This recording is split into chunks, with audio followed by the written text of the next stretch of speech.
everyone, myself Shalu Gupta. Welcome to Vaga Mid Classes. Today's my topic is nasogastric tube intubation, जिसे हम Royals tube भी कहते हैं। इसमें मैं बताऊंगी कि कैसे रॉयल्स ट्यूब डालते हैं, क्या इंस्ट्रक्शन देना चाहिए पेशेंट को और कैसे केयर करते हैं। तो let get start now. Introduction मतलब ये एक मेडिकल प्रोसीजर होता है जिसमें जो प्लास्टिक की ट्यूब होती है वो नोज के थ्रू हम स्टमक में डालते हैं।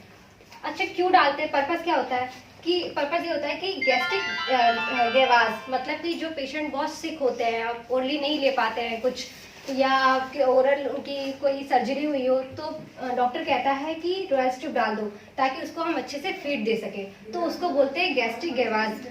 और गैस्ट्रिक लेवास किसे कहते हैं? गैस्ट्रिक लेवास मतलब जब पेशेंट कोई पॉइजनिंग का पेशेंट होता है तो उसको हम गैस्ट्रिक गैवास कराते हैं ताकि उसका जो स्टमक है वो प्रॉपर सक्शन हो जाए, साफ हो सके। उसके बाद कब डालते हैं? To compress stomach. जब कोई ऑब्स्ट्रक्शन की वजह से स्टमक जो हमारा बहुत ज़्यादा कंप्रेस हो जाता है तो हम डॉक्टर कहते हैं कि ट्यूब डाल के उसका जो कंप्रेशन है वो कम कर देते हैं। आफ्टर एब्डोमिनल सर्जरी, बहुत सारी सर्जरी होती है, जैसे कि किसी का लेप्रोटमी हुई या अपेंडिसाइटिस हुआ, अपेंडेक्टमी हुई, तो उसमें क्या करते हैं कि नेसोगैस्ट्रिक ट्यूब डाल देते हैं कि ताकि एब्डोमेन में कोई भी जो कंटेंट्स बचा हुआ है वो उस ट्यूब के थ्रू बाहर आ जाए। ये तो हो गया कि पर्पज हम क्यों डालते हैं। अब टाइप ऑफ ट्यूब, तो ट्यूब दो टाइप की होती है। एक सिंगल ल्यूमेन जिसे हम बोलते हैं लैवन ट्यूब। ये क्या होता है, इसमें एक ही ओपनिंग होती है, उससे हम फीड कराते हैं। दूसरी होती है डबल ल्यूमेन जिसे बोलते हैं स्लैम ट्यूब। इसमें दो ओपनिंग होती है, एक से हम पेशेंट को फीड कराते हैं और दूसरा इरिगेशन के काम आता है। उसके बाद बात करते हैं size and colour. Size and colour मतलब इन्फेंट्स में हम कौन से साइज की ट्यूब डालते हैं। तो 8 फ्रेंच की जो ब्लू कलर की होती है और 10 फ्रेंच की जो ब्लैक कलर की होती है। उसके बाद बात करते हैं चाइल्ड में हम 12 फ्रेंच की डालते हैं जो व्हाइट कलर की होती है और 14 फ्रेंच की ग्रीन। उसके बाद एडल्ट्स में मोस्टली हम 16 नंबर की डालते हैं जो ऑरेंज कलर की होती है। 18 भी डालते हैं रेड। और कभी कभी क्या होता है कि कुछ जो पीपल्स होते हैं वो ज़्यादा टॉल होते हैं, तो उसमें क्या करते हैं हम 20 नंबर की डालते हैं येलो कलर की। ये तो हो गया उसके कलर कोडिंग एंड साइज। अब प्रोसीजर क्या होता है कि हम कैसे डालते हैं। तो प्रोसीजर के लिए हमें आर्टिकल्स की जरूरत पड़ेगी। तो आर्टिकल्स क्या क्या यूज होते हैं उसमें? आर्टिकल्स यूज होते हैं 2% जेली होनी चाहिए, सच का ग्लास होना चाहिए, सिरिंज होनी चाहिए 50 ml की, और स्टेथोस्कोप होना चाहिए और प्रॉपर साइज की ट्यूब होनी चाहिए। उसके बाद बात करते हैं प्रोसीजर। कोई भी प्रोसीजर करने से पहले मोस्ट इम्पॉर्टेंट क्या होता है? हमारा कंसर्ट। कोई भी मेडिकल प्रोसीजर करेंगे तो टेकिंग अ कंसर्ट। उसके बाद क्या करते हैं? पोजीशन। पेशेंट को किस पोजीशन में डालते हैं? तो पेशेंट को हम give a high Fowler's position. Patient को हम 90 डिग्री के एंगल पे डालते हैं, जस्ट लाइक दिस, ऐसे।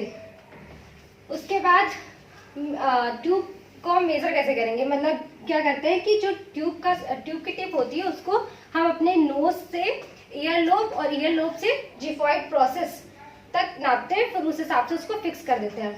उसके बाद पेशेंट जो जेली होती है उससे उसकी टिप को लुब्रिकेट कर लेते हैं। लुब्रिकेट कितने इंचेस तक करते हैं? 3 to 5 इंच तक उसको लुब्रिकेट कर लेते हैं।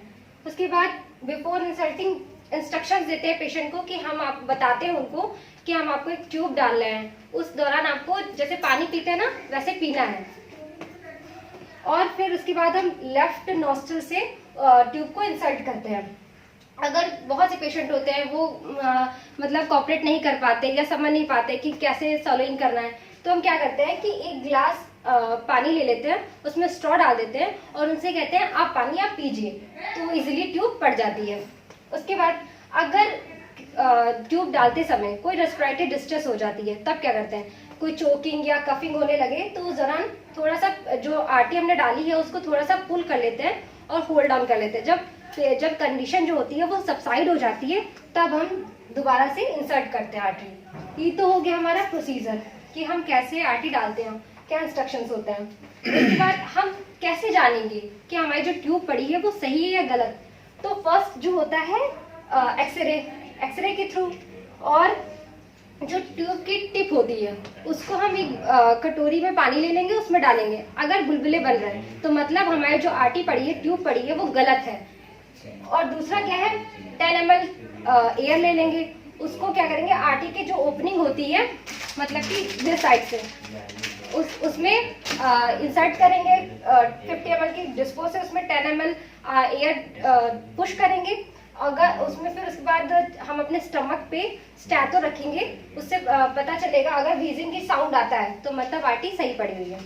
उसके बाद रिमूव करने का, ये तो हो गया डालते कैसे हैं और हम कैसे पड़ी है ये जानते हैं। अब बात करते हैं रिमूवल की। तो पेशेंट से कहते हैं कि आप डीप ब्रीथ लीजिए और होल्ड कर लीजिए। उस 3 to 6 सेकेंड में हमें आरटी निकालनी होती है, उसको बोलते हैं एनजी ट्यूब एक्सट्यूबेशन। ओके, उसके बाद केयर कैसे करेंगे पेशेंट की आरटी की। जो कंटेनर होता है जिसे हम फीड दे रहे हैं उसको हम 24 आवर्स में हमें उसको चेंज करना होता है।